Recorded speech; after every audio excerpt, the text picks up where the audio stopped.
Hermanos, yo para lo único que vivo es para decirle al pueblo de Dios que tenemos que volver a la palabra de Dios, porque el único recurso que nosotros tenemos para conocer a Dios de verdad es su palabra. Cuando le digo el único recurso, no estoy sacando al Espíritu Santo, hermano, porque el Espíritu Santo fue el que inspiró la palabra y es el que la enseña. Por lo tanto, cuando usted se mete en la palabra de Dios, usted se está metiendo en el ámbito del Espíritu Santo de Dios. Ahí es donde Dios Espíritu lo quiere a usted metido para él poderle enseñar de Dios aún lo profundo. Lo dice 1 Corintios capítulo 2, que el Espíritu todo lo escudriña aún lo profundo de Dios y se lo revela a aquel que es maduro. Entonces nosotros, hermanos, estamos llamados a conocer a Dios en la profundidad. No solamente hay la posibilidad, hay la promesa, hermanos, de que eso es así, pero como único lo vamos a alcanzar es de verdad metiéndonos en la palabra de Dios, hermanos, porque no hay otra guía, no hay otra regla, no hay otro recurso, no hay otra forma, hermano. Aunque hay sustitutos, hay sueños, hay visiones, hay profecías, hay revelaciones. Los sueños son malos, hermano. No. Las visiones son malas, hermano. No. La profecía es mala, hermano. No, bienvenida sea. Las revelaciones son malas, hermano. No. Solo que ninguna de estas cosas, hermano, ninguna está por encima de la palabra de Dios. Y de hecho, la forma en que usted puede saber si un sueño, una visión, una profecía o una revelación es de Dios, como único usted lo puede saber, es por la palabra de Dios. Por eso la palabra de Dios es la palabra profética más segura. Entonces, hoy vamos a tener la parte 2 de lo que comenzamos el martes, hermano, que es nuestro mundo espiritual, querubines, parte 2. Entonces, déjeme hacerle una pregunta y usted me va a contestar con honestidad. ¿Qué importancia tiene saber de nuestro mundo espiritual y en ese mundo espiritual especialmente de los querubines? ¿Qué importancia, si alguna tiene, si alguna relevancia? Porque si no es tan importante, si no es tan relevante, hermano, pues entonces podríamos usar este tiempo para cosas más importantes, más relevantes. ¿Tiene alguna importancia en nuestro tiempo que estudiemos estas cosas, hermano? Sí, ¿y por qué? ¿Por qué? ¿Por qué es relevante? ¿Por qué es importante? O es que le diste de la primera. ¡Pah! Es para poderlo identificar. Porque estamos viviendo el tiempo del engaño, hermano. Este es el tiempo de la apostasía. Esto es lo que decía la Escritura, que en los posteriores días se amontonarán maestros. Porque tienen comezón de oír. Comezón no es gusto, comezón no es deseo, comezón es molestia, es picor, es estorbo, y es que ya irritación, ya estoy irritado de oír la verdad. Entonces se van a amontonar maestros conforme a sus propias concupiscencias, sus deseos desordenados, carnales, pecaminosos, y apartarán de la verdad el oído, porque la verdad le pica, lo irrita, lo molesta, y se irán tras la fábula. Y yéndose tras las fábulas, porque son maestros, van a empezar a enseñar a la gente fábulas. Si a eso usted le añade que el diablo se disfraza, el mejor disfraz de Satanás no es de diablo. ¿Cuál es su mejor disfraz, hermano? De ángel, de luz, de ministro. ¿Usted sabe qué es lo grande de esto, hermano? Que él una vez fue ángel de luz y ahora se tiene que disfrazar así. ¿Tú sabes lo que es que Dios dice de él? Dice, tú estuviste conmigo en Edén, tú viste lo que yo hice. Y dice, entre las piedras de fuego te paseabas. Y las piedras de fuego que está hablando, hermano, son las mismas que aparecen en Isaías capítulo 6, donde están los serafines. Satanás fue querubín, pero delante del trono de Dios hay unas piedras de fuego, hermano. Y Dios, hablando de Lucifer, que es hoy Satanás, el diablo, la serpiente antigua, dice, entre las piedras de fuego te paseabas. Si había alguien que conocía a Dios y estaba cerquita de él, cerquita que lo podía tocar, hermano, era Lucifer. Y ahora se tiene que disfrazar para hacer el daño que quiere hacer. Se tiene que disfrazar de lo que una vez fue. Qué cosa más terrible. Pero usted sabe cuál es lo terrible del asunto, hermano. Que cuando alguien se disfraza, él no se disfraza para él sorprenderse. Déjame engañarme. No. Él no se disfraza para sorprenderse a sí mismo, engañarse a sí mismo o asustarse a sí mismo. Obviamente, lo que tiene en mente o a quien tiene en mente es a ti y a mí. Y funciona. Entonces, ¿qué relevancia tiene nosotros estudiar estas cosas, iglesia? En el tiempo de la apostasía, que es este tiempo, abundan los sueños, las visiones, las manifestaciones espirituales, hermanos, las apariciones. Y si usted no tiene una verdad de qué agarrarse, entonces cualquier cosa lo engaña, lo confunde y lo destruye también. Yo me acuerdo cuando un charlatán vino aquí a Estados Unidos trayendo una visión después de haber estado muerto en el altar de su iglesia en Sudamérica. Creo que fueron 6 u 8 horas que estuvo muerto allí, según su testimonio. Anduvo iglesias aquí en Estados Unidos, hermanos, trayendo su testimonio y las experiencias que él tuvo allá. Yo solamente lo escuché, no lo vi, no estuve presente, pero lo escuché, creo que fue por la radio, cuando leí su testimonio. No recuerdo ahora bien. Yo sé que nada más que al principio ya yo sabía que era mentira. Y esto es un charlatán, esto es un ladrón. Porque en su experiencia de muerto, él dice que se le apareció de momento el arcángel Miguel.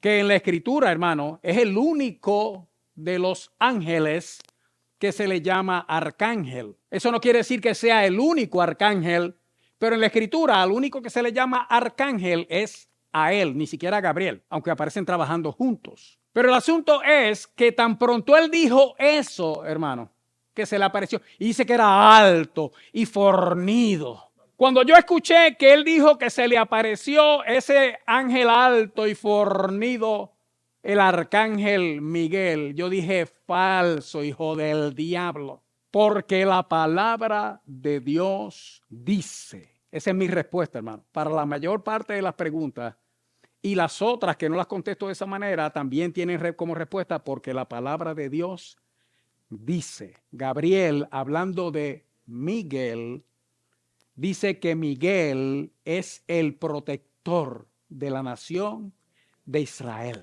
Ese no es el protector de los boricuas, ni de los dominicanos, ni de los cubanos, ni de los colombianos, ni de los argentinos, hermano. Ese es el protector de la nación de Israel. Así que un suramericano venga y me diga a mí que se le apareció Miguel, ahí automáticamente, porque la palabra del Señor afirma lo contrario, hermano. Usted puede saber si es mentira o no. Pero usted sabe qué es lo que defiende a uno, hermano, y qué es lo que salva a uno, y qué es lo que ayuda a uno. El conocimiento de la palabra de Dios. Es que cuando usted escucha o ve o vive algo que es falso, por hermoso que se vea, hermano, si usted tiene conocimiento de la palabra de Dios con usted, entonces uno puede identificar las cosas. El discernimiento de espíritu, que es un don sobrenatural del Espíritu Santo de Dios, crece en aquel que lo tiene a medida que la persona crece en el conocimiento de la palabra de Dios. Dios le puede dar a usted el don de discernimiento de espíritu, hermano, recién convertido. Imagínese cuando uno se llena, hermano, del conocimiento de Dios por medio de su palabra. Cosa que ojo no vio, ni oído oyó, ni han subido en corazón de hombre. Son las que Dios ha preparado para los que le aman. Uno piensa, bueno, eso es cuando lleguemos al cielo, no. Sigue diciendo ese pasaje. Estoy en 1 Corintios capítulo 2. Dice, pero Dios nos las reveló a nosotros por el Espíritu, porque el Espíritu todo lo escudriña, aun lo profundo de Dios. Eso es para nosotros ahora. Y usted sabe qué, iglesia, eso es lo que yo quiero, porque los tiempos son malos, hermano. Y el engaño anda corriendo por ahí. Y si nosotros no tenemos cómo identificarlo, iglesia, entonces vamos a caer en el error. ¿Sabe qué es lo peor de todo, hermano? Que nosotros tenemos sí cómo identificarlo. Está aquí, en la palabra de Dios. Que es lo mismo que decir, hermano, que ninguno de nosotros tiene excusa. Amén, iglesia. Amén. Pues ese amén, plómelo. Porque hablábamos la semana pasada, este martes pasado, de los querubines, específicamente la experiencia que tuvo Ezequiel, hermano, cuando él tuvo la visión, esa visión que Dios le dio y él vio esos querubines, vio la forma, hermano, como ellos estaban, vio que tenían 4 caras, hermano, una que eran a semejanza de hombre, tenían 4 alas también, debajo de las alas, hermano, tenían los brazos así con manos y todo ese tipo de cosas, vio las ruedas que aparecieron a la presencia del Señor, el trono de Dios y Dios sobre él, hermano, ¡wow! Qué cosa maravillosa esa visión celestial. Pero entonces vimos también, hermanos, que Satanás en algún momento dado fue un querubín. Y si algo es pertinente para nosotros, hermanos, sabiendo que ese es nuestro enemigo, sabiendo cuál era su posición, hermano. Entonces, con más razón, yo tengo que conocer nuestro mundo espiritual, hermano. es donde nosotros estamos, iglesia. Nosotros no lo podemos ver, pero eso está ahí. Eso está alrededor de nosotros, se está moviendo alrededor de nosotros y es necesario nosotros conocerlo. Si usted va conmigo a la palabra de Dios en Éxodo capítulo 25. Éxodo capítulo 25. Dice el verso 1 que Jehová habló a Moisés diciendo, di a los hijos de Israel que tomen para mí ofrenda. Cuando dice eso, hermano, era ofrenda porque Dios quería que el pueblo hiciera algo. Y ese algo, hermano, era lo que dice en el verso 8. Vaya conmigo al verso 8, porque no tenemos mucho tiempo. Está ahí. Y harán un santuario para mí. Y habitaré en medio de ellos, conforme a todo lo que yo te muestre, el diseño del tabernáculo y el diseño de todos sus utensilios, así lo haréis. Pero mire qué curioso, hermano. Empieza aquí la instrucción sobre la construcción. Verso 10, harán también un arca de madera de acacia. Verso 17, van a hacer un arca, y a veces cuando uno oye la palabra arca, de lo que se acuerda del arca de Noé. Ok, esto es otra arca, hermano, esto era un cajón. Y era un cajón no muy grande, era quizá del tamaño, de este tamaño, hermano, del tamaño del púlpito. Quizá esto es un tamaño bien cerca de lo que era el arca, pero obviamente estaba de manera horizontal. Tenía a los lados unos anillos y se cargaba con unos palos y la cargaban, hermanos, los sacerdotes. Nadie más podía cargar eso. Ese era el arca del pacto de Dios. Y entonces dice ahí en ese capítulo que van a hacer un arca de madera. Y escuche bien, verso 17, ¿está conmigo, iglesia? Y harás un propiciatorio de oro fino, cuya longitud será de 2 codos y medio. Y cuando dice 2 codos y medio, hermano, estamos hablando de 45 pulgadas. Por eso le digo que es más o menos una cosa así. 2 codos y medio. Y su anchura de codo y medio. Harás también, verso 18, ¿qué dice, hermano? 2 querubines de oro labrados a martillo, los harás en los 2 extremos del propiciatorio. Aquí estamos, esto es. Y básicamente, qué bonito, porque esta proyección, hermano, representa más o menos, era quizás hasta un poco más pequeño que esto. Este era el arca que Dios mandó hacer. Era en madera, pero recubierta de oro. El propiciatorio era la tapa. O sea, el arca era el cajón, la tapa del arca, ese era el propiciatorio. Y la palabra propiciatorio, si la vamos a usar en otra palabra que se usa mucho en la escritura, podríamos decir el expiatorio. Y si la vamos a reducir todavía más o a simplificar, no reducir, sino simplificar todavía más, hermano, expiar, ¿qué es? Expiar, no, el significado de expiar. Limpiar o eso, perdonar. Ajá. Donde se recibe misericordia porque es donde se perdona el pecado. Esa tapa tenía algo en particular y es que sobre ella, oiga bien, hermano, miren lo que había. 2 querubines. Déjeme la imagen ahí. Déjeme leerle un poquito más para que usted vaya entendiendo el punto a donde queremos llegar. Estamos en el verso 18, ¿cierto? Vas a hacer 2 querubines de oro. Verso 19. Harás pues un querubín en un extremo, un querubín en el otro extremo, de una pieza con el propiciatorio.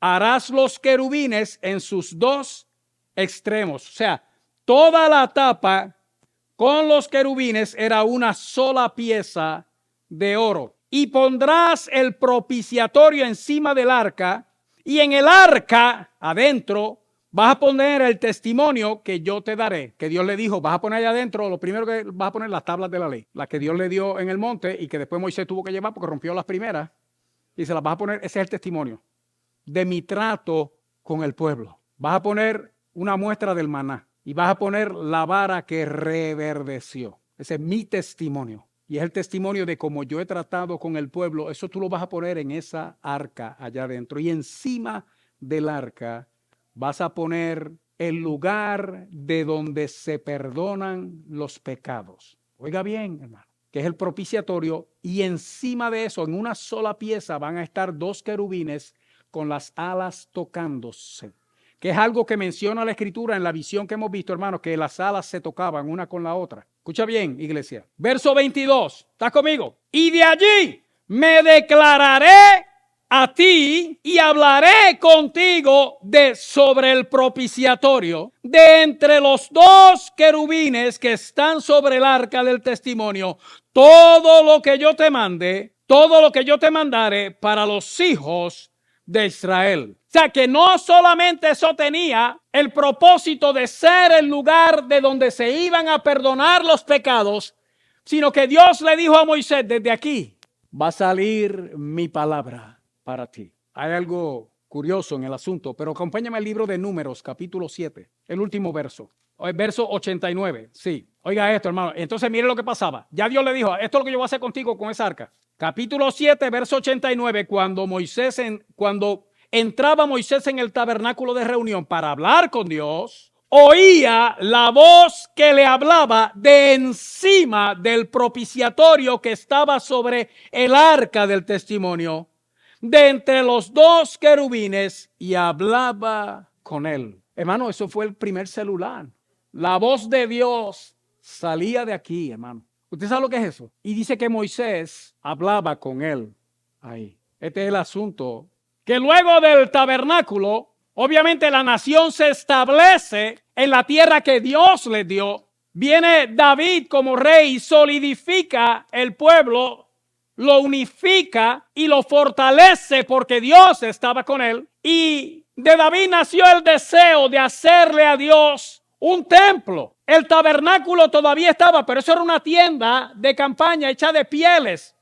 Era grande y era compleja, pero de todas maneras era algo que cuando el pueblo se movía en el desierto, volvían y la recogían, la enrollaban, hermano, se la echaban a los camellos encima y vámonos. Y ya establecidos en la tierra prometida, David le dice: Dios, yo quiero hacerte un santuario firme en la ciudad que tú escogiste para poner tus ojos, oh Dios.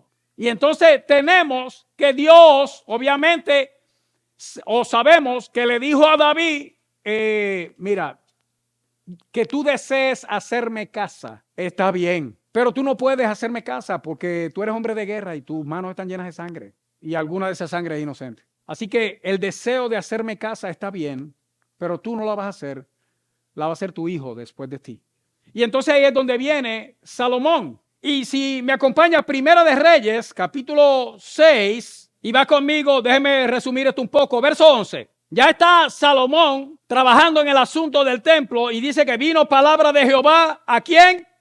A Salomón diciendo, con relación a esta casa que tú edificas. Y es Dios que le está hablando, hermano. Si anduvieres en mis estatutos e hicieres mis decretos y guardares todos mis mandamientos, andando en ellos, yo cumpliré contigo mi palabra que hablé a David tu padre, y habitaré en ella, en esa casa, en medio de los hijos de Israel, y no dejaré a mi pueblo Israel. ¡Wow! Verso 17. La casa, esto es ¿qué? El templo de adelante tenía 40 codos, que son 60 pies. La casa estaba cubierta de cedro por dentro. Tenía entalladuras. Oiga esto, hermano. Tenía ¿qué? Entalladuras de calabaza silvestre, de botones de flores. Todo era cedro, no se veía piedra por ningún lado. Adornó el lugar santísimo por dentro, en medio de la casa, para poner allí el arca del pacto de Jehová. Vaya al verso 23, ¿está ahí? Hizo también en el lugar santísimo, ¿qué hizo, hermano? 2 querubines de madera de olivo, cada uno de 10 codos de altura. 10 codos de altura, hermano, son 15 pies. No son esos 2. Y que conste, hermano, que el arca donde se iba a poner era, ¿en qué lugar? En el lugar santísimo, the Holy of Holies. Estaban los atrios, comenzando con el de los extranjeros, las mujeres, el atrio de los hombres. Entonces estaba el lugar santo y el lugar santísimo. Allá adentro, hermano, estaba el arca de Dios. Pero ahí mismo adentro, detrás de esto, de pared a pared, y recuerde, hermano, que dice que eran 40 codos, son 60 pies. Habían 2 querubines, 2 estatuas, cada una de 15 pies de alto. Esto tiene 9 pies. Usted añádele 6 pies más, esa era la altura, y entonces las alas extendidas. en la pared del lugar santísimo. Óigame bien, hermano. Un ala del querubín tenía 5 codos, la otra 5 codos, así había 10 y por ahí sigue, hermano. Verso 27, puso estos querubines dentro de la casa en el lugar santísimo, los cuales extendían sus alas, de modo que el ala de uno tocaba una pared, el ala del otro. Pónmela ahora, Juni, ahí está. Uno tocaba una pared, ellos se tocaban en el medio, la otra ala tocaba otra pared, y entre ellos estaba el arca. 29. Y esculpió todas las paredes de la casa alrededor de diversas figuras de querubines, de palmeras, de botones de flores por dentro y por fuera. Cubrió de oro el piso de la casa por dentro y por fuera. Verso 35. Y talló en ellas, afuera también, hermano, querubines, palmeras, botones de flores. Las cubrió de oro ajustado a las talladuras. Entonces llenaron el santuario de imágenes, hermano. ¿Usted lo está viendo? Llenaron el santuario de imágenes, el templo de Dios. No solo eso, en el lugar santísimo especialmente, no habían 2, habían 4 querubines, 2 sobre el propiciatorio y 2 gigantes sobre el propiciatorio. Usted sabe que lo que es la apologética, la defensa de la fe, ha cobrado un auge tremendo en estos días hasta el punto, hermano, de que apologistas no es solamente los evangélicos. Hay apologistas, hermanos, musulmanes, y son muy buenos defendiendo su fe. Pero también en el catolicismo ha habido un auge de la apologética, porque han sufrido tanto ataque a través de los años, especialmente los últimos 40 años, hermano, que se ha levantado una nueva generación de apologistas o defensores de la fe católica que usan esto, hermano, como justificación para el tener imágenes, no adorarlas, porque ellos dicen que no las adoran, no importa cuántos videos usted le enseñe de la gente besándole los pies, besándole la cara, cargando las estatuas y rezándole y todas esas cosas, hermano, no importa cuánto usted le enseñe de eso, y dice, no, es lo que eso representa. Porque acuérdense, ustedes están interpretando, ustedes los evangélicos están interpretando mal las cosas, porque lo que pasa es que cuando Dios dijo que no hicieran imágenes, era para adorarlas. Y obviamente el mismo Dios que dijo que no hicieran imágenes, fue el que después mandó a hacer esta. Entonces se pueden tener imágenes, lo que no se pueden es que adorar. Pero tienen un punto, y tienen un punto fuerte. No solamente eso. Después que se hizo todo eso, hermano, dice la Escritura que la gloria de Dios bajó en ese templo, y la nube de Jehová lo cubrió de tal manera que los sacerdotes tuvieron que salir y no pudieron entrar porque la gloria de Jehová había llenado la casa. ¿Qué quiere decir? Que Dios se agradó de lo que vio y de lo que oyó. Los estoy llevando al punto, iglesia. Porque lo que yo estoy haciendo aquí ahora, a manera de enseñanza, otro se lo va a disparar, hermano, para tratar de robarle la fe. Y si nosotros no tenemos un argumento sólido en la misma palabra que estamos leyendo ahora, que nos dice que eso lo mandó a hacer Dios, hermano.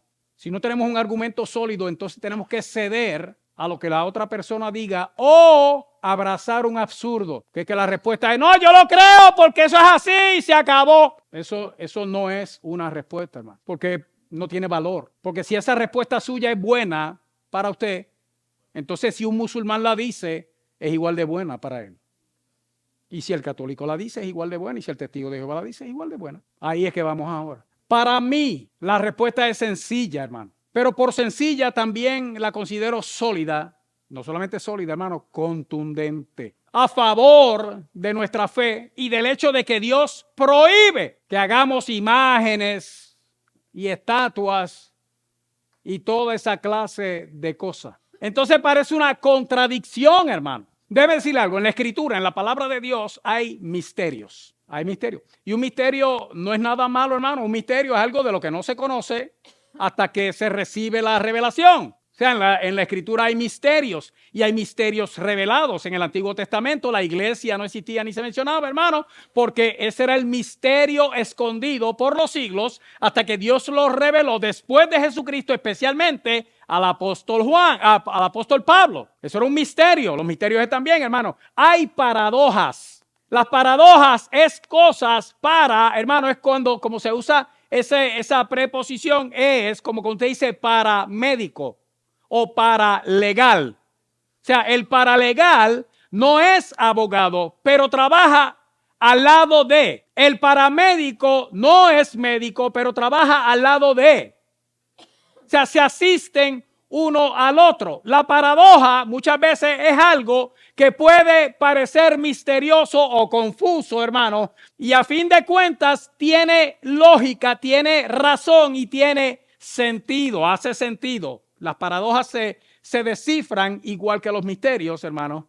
Lo que no hay en la escritura es contradicción. Es que no puede haber contradicción, porque si alguna contradicción hay en la escritura, hermano, aunque sea una, entonces eso invalida el resto de la escritura, porque si hay una, puede haber más de una. Y hay gente que se echa la vida, hermano, buscando las contradicciones en la escritura. Solamente para, bueno, eso muere en futilidad, hermano. Porque el que yo no sepa la respuesta de algo, no quiere decir que ese algo no tiene respuesta.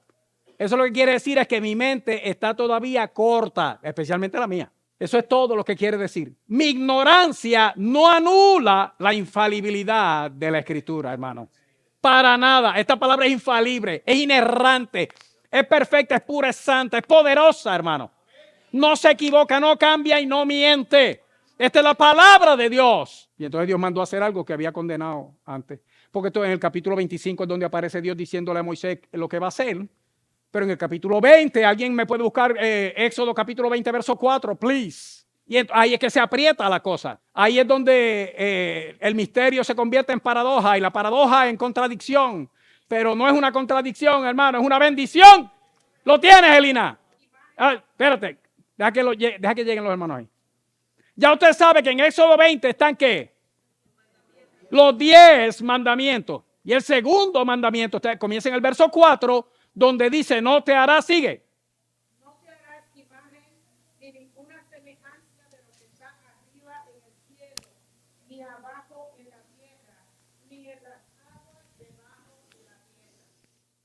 Sigue. No te inclinarás a ellas ni las honrarás, porque yo soy Jehová tu Dios, fuerte, celoso, que visito la maldad de los padres sobre los hijos hasta la tercera y cuarta generación de los que me aborrecen, y hago misericordia a millares a los que me temen y guardan mis mandamientos. Esto complica más el asunto, hermano. Usted sabe lo que es que en el verso 20, que el capítulo 20 te está diciendo eso, y en el 25 te está diciendo, vamos a resolver esto rápido y bien, hermano. Oye bien, iglesia. Oye bien, iglesia. Cuando Dios da los mandamientos, obviamente los da para que el que viva, el que los cumpla, viva por ellos. Esto es vida, hermano. Y es verdad. Y la solución al problema está en el mismo mandamiento, hermano. En una de las palabras más pequeñas que aparecen ahí, que tiene todo el sentido del mandamiento. Abraza todo el sentido del mandamiento. Yo lo he dicho muchas veces, hermano. Eso es lo maravilloso de la escritura, hermano. A veces en la escritura una A, una Y, hermano. Un tú hace toda la diferencia. Hermano, la palabra te. Mira el mandamiento, hermano. Porque lo que está diciendo Dios es, tú, de ti mismo, tú no te puedes hacer ninguna imagen, ni ninguna semejanza que salga de ti a hacerlo, de cosas que esté arriba en el cielo. Ahora, si Dios te manda a hacer algo, ¿tú lo vas a hacer, hermano? Claro que sí, porque Dios lo mandó. El mandamiento no es para Él, es para ti. Y es en cuanto a ti. Tú no lo puedes hacer sin permiso. Tú no lo puedes hacer sin autorización. Y lo único que Dios autorizó a hacer en ese sentido fue lo que nosotros estamos viendo aquí en esta palabra. Y eso fue lo único que el pueblo hizo. En ese sentido fue porque fue lo que Dios mandó.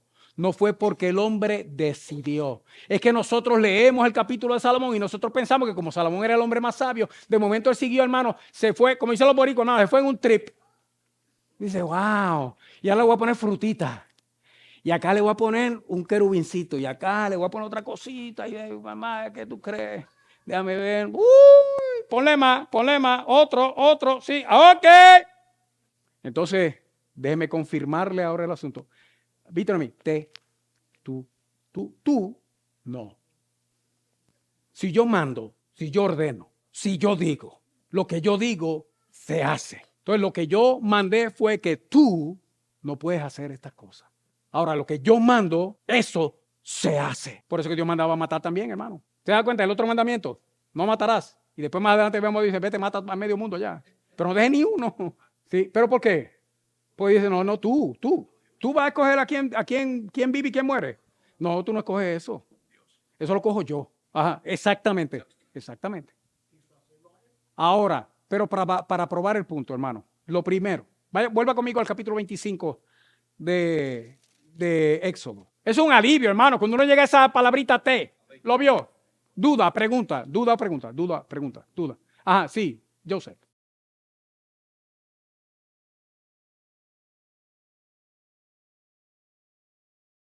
¿Sabe qué es lo que pasa?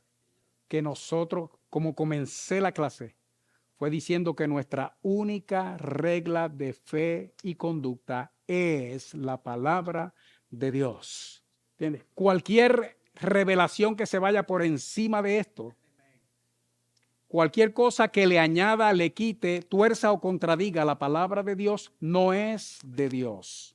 Eso es uno.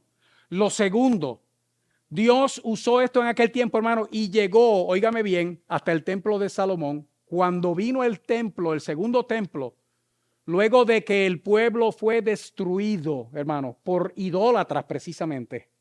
En el segundo templo usted no ve nada hasta el punto de que gente que sobrevivieron los 80 años de exilio y vieron el templo de Salomón en su gloria y después vieron el que se estaba construyendo nuevo, lloraban, hermano.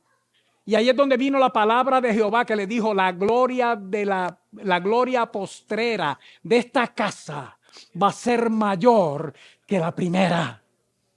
Y luego, hermano Joseph, esto es para que tú entiendas ahora claramente, nos estamos adelantando, esto es prácticamente el final de la clase, pero lo voy a dar ahora para evitar que las mentes sigan vagando en esa idea. Es que de Jesucristo para acá, el lugar santísimo se abrió y se convirtió, hermano, de un lugar exclusivo en un lugar público para todo aquel que cree. Antes había que llegar al Santísimo. El sacerdote, el sumo sacerdote, una vez al año, ofrecer el sacrificio y regar la sangre, hermano, sobre el arca. El sacrificio, el animalito que mataban por ti, tiraban, rociaban aquí encima del arca con la sangre del sacrificio y entonces Dios perdonaba tus pecados. Por eso, esto ahora dejó de ser. Ahora tenemos a Jesucristo. No hace falta nada más. Pero vamos entonces a probar el punto de el té. Porque en verdad cuando uno lee lo que Salomón hizo, hermano, David le pasó la batuta y le dijo, Jehová me dijo que no lo hiciera yo, que lo vas a hacer tú, pues hazlo tú. Y entonces tal pareciera que Salomón en su sabiduría arbitrariamente, y la palabra arbitrariamente lo que quiere decir es como dicen en mi tierra, pues le dio la gana de hacerlo así. Y no fue así, iglesia. Lo primero es que cuando Dios le revela a Moisés lo que le reveló en el capítulo 25, ¿qué es lo primero que dice el verso 1, hermano? Jehová habló a Moisés diciendo. Entonces, ¿quién es el que está dando las instrucciones, hermano? Oiga, hermano, pero que es Dios el que se la está dando. No es Moisés, coge tú, ¿qué es lo que vas a hacer? No. Óyeme bien. Yo te voy a decir y tú vas a hacer, y le vas a decir al pueblo que haga. Y te voy a decir más. Tengo allá a dos muchachos, uno se llama Besaleel y el otro se llama Aholiab. Y yo he puesto en ellos espíritu para hacer toda obra de engaste, en madera, en piedra, en esto, en aquello y en lo otro. Toda clase de cosas. Dios le puso espíritu a ellos para hacer esto. Cuando dice en el verso 10, harán también un arca. Es Dios, hermano, dando instrucciones. Cuando en el 17 dice, y harás un propiciatorio, es Dios el que está mandando a hacer estas cosas. Cuando dice de los querubines, es Dios el que está mandando a hacer esto. Esto no es Moisés, tú vas a hacer lo que tú quieras. Pero usted sabe qué, hermano. Mira el verso 40 de ese capítulo y gócese conmigo. Mira y hazlos conforme al modelo que te ha sido mostrado.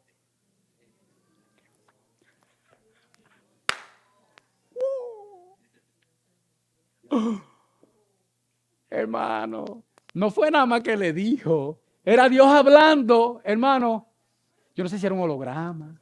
Yo no sé si fue que le abrió así un pergamino o le enseñó una foto, hermano. Lo cierto es que Dios estaba hablando con él, hermano. Moisés está oyendo a Dios hablarle en el monte y está viendo el modelo, porque Dios le está enseñando cómo él lo quería.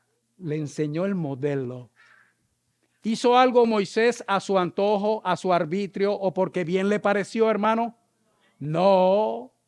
Él hizo lo que Dios le dijo y le enseñó. Por eso el mandamiento dice, no te harás. Es tú.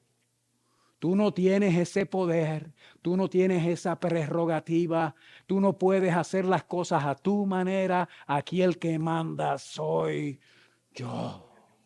Pero para ponerlo entonces más hermoso, hermano, y aquí terminamos. Vaya conmigo entonces ahora a Primera de Crónicas, porque si Moisés hizo lo que Dios le mandó, hermano, está bien, pero Salomón como que se pasó. Primera de Crónicas, capítulo 28. ¿Está conmigo, iglesia? Dice que David reunió a la gente en Jerusalén porque ya se estaba muriendo David. Y reunió toda su gente, levantándose el rey David, puesto en pie, dijo, oídme, hermanos míos y pueblo mío. Yo tenía el propósito de edificar una casa en la cual reposara el arca del pacto de Jehová y para el estrado de los pies de nuestro Dios. Vea el valor que tenía este hombre, hermano. El valor que él le daba a que Jehová tuviera una casa. Y había ya preparado, ¿qué, hermano? ¿Lo está oyendo? Que conste que ya desde aquí David está diciendo el deseo de hacer una casa, porque Salomón era jovencito, lo que tenía como 12 años cuando eso, hermano. Dice, el deseo de hacer una casa de Jehová fue mío. Y ya yo tenía todo preparado para hacer la casa. Oye bien, iglesia, qué cosa más hermosa. Mas Dios me dijo, tú no edificarás casa a mi nombre porque eres hombre de guerra y has derramado mucha sangre. Vaya al 6. Y me ha dicho Salomón tu hijo, él edificará mi casa y mis atrios porque a este escogido por hijo y yo le seré a él. Salte al 9. Y tú, Salomón, hijo, esto es David hablando. Y ahora le está hablando David porque es que le está pasando el reino ya a Salomón. Le dice, y tú, Salomón, hijo mío, reconoce al Dios de tu padre y sírvele con corazón perfecto, con ánimo voluntario. Porque Jehová escudriña los corazones de todo y entiende todo intento de los pensamientos. Si tú le buscares, lo hallarás. Mas si le dejares, él te desechará para siempre. Mira pues ahora que Jehová te ha elegido para que edifiques casa para el santuario. Esfuérzate. Ahora mira esto, iglesia, y gózate conmigo. Y David dio a Salomón su hijo, ¿qué, hermano? El plano del pórtico del templo y sus casas, sus tesorerías, sus aposentos, sus cámaras y la casa del propiciatorio. ¿Quién le dio el plano a Salomón? David, porque él tenía todo preparado para hacer. Y cuando dice todo, hermano, la palabra todo en griego quiere decir amén. Verso 12. Asimismo, el plano de todas las cosas que tenía en mente para los atrios de la casa de Jehová. Ah, David fue el culpable. Porque aquí dice que le dio el plano de todas las cosas que tenía en mente. ¿Lo estás viendo, iglesia?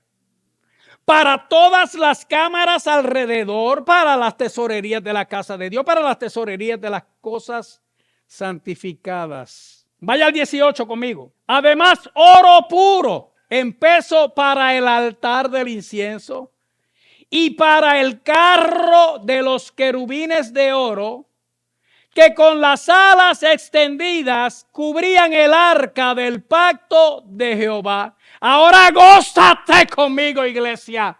Mira el verso 19. Todas estas cosas, dijo David, me fueron trazadas por la mano de Jehová, que me hizo entender todas las obras del diseño. Yes, yes.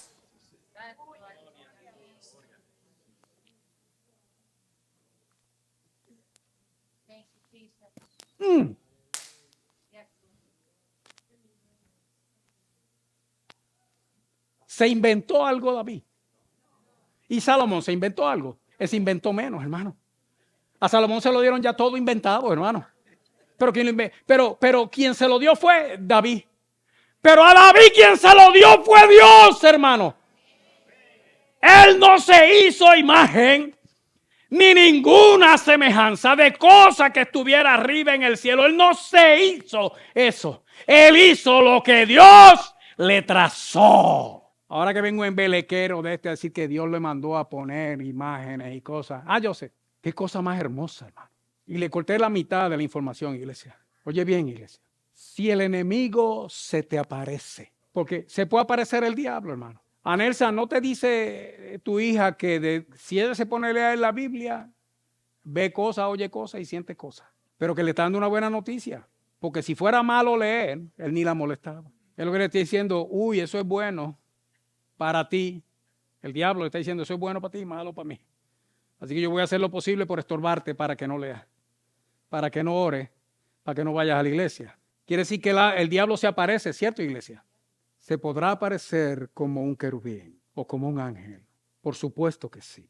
Y nosotros podemos ver, hermanos, por la palabra del Señor y entender por la palabra de Dios. No solamente quiénes son los querubines, sino también cómo trabajan. Usted se fijó en la escritura, hermano, que el contacto de ellos con el ser humano era precisamente porque Dios le daba una revelación o le permitía a alguien entrar en su presencia. Con los serafines fue en la presencia del Señor. En el año que murió el rey Usías, vi yo al Señor sentado sobre un trono alto y sublime, y sus faldas llenaban el templo. Alrededor de él habían serafines, cada uno tenía 6 alas. Con 2 cubrían sus ojos, con 2 cubrían sus pies y con 2 volaban alrededor del trono de Dios. Los 4 seres vivientes, los querubines, hermano, del libro de Ezequiel, lo que estaban era donde estaba la gloria de Dios, que es donde está la presencia de Dios. Y cuando Dios le permite al hombre entrar ahí, uno puede tener ese tipo de visión, hermano, e inclusive recibir o interactuar con estos seres espirituales. Pero escucha bien, iglesia, que si hay visiones, hay apariciones o cualquiera de estas experiencias que a usted le puedan pasar o que alguien le esté narrando, usted necesita la palabra de Dios para filtrar estas cosas, porque si no, uno puede caer en el error. Igual que cuando alguien venga ahora con embelecos, hermanos, de que no, eso de poner, ¿quién le dijo a la gente ahora que hicieran esas imágenes? Dios los mandó, hermanos, de ninguna manera, porque no es solamente en Éxodo capítulo 20, donde aparece que Dios aborrece las imágenes, hermano. Es en todo ese libro de Éxodo y después en el resto de la Escritura, hasta el punto que lo que le costó al pueblo de Dios, precisamente, hermano, precisamente, no solamente que fueran destruidos como pueblo, sino que fueran desechados, hermano, hasta que lo que quedó fue un puñito, fue precisamente la idolatría. Dios aborrece estas cosas. Entonces, cualquier cuento de esos embelequeros que hay ahora endemoniados, hermanos, tratando de seducir al pueblo de Dios y convencerlo de que eso de las imágenes es una mala interpretación nuestra, que el Señor reprenda a esos diablos, hermano, en el nombre de Jesús. Nosotros tenemos un solo Dios, hermano, y tenemos un solo Salvador. Y ya Él es nuestro propiciatorio, hermano.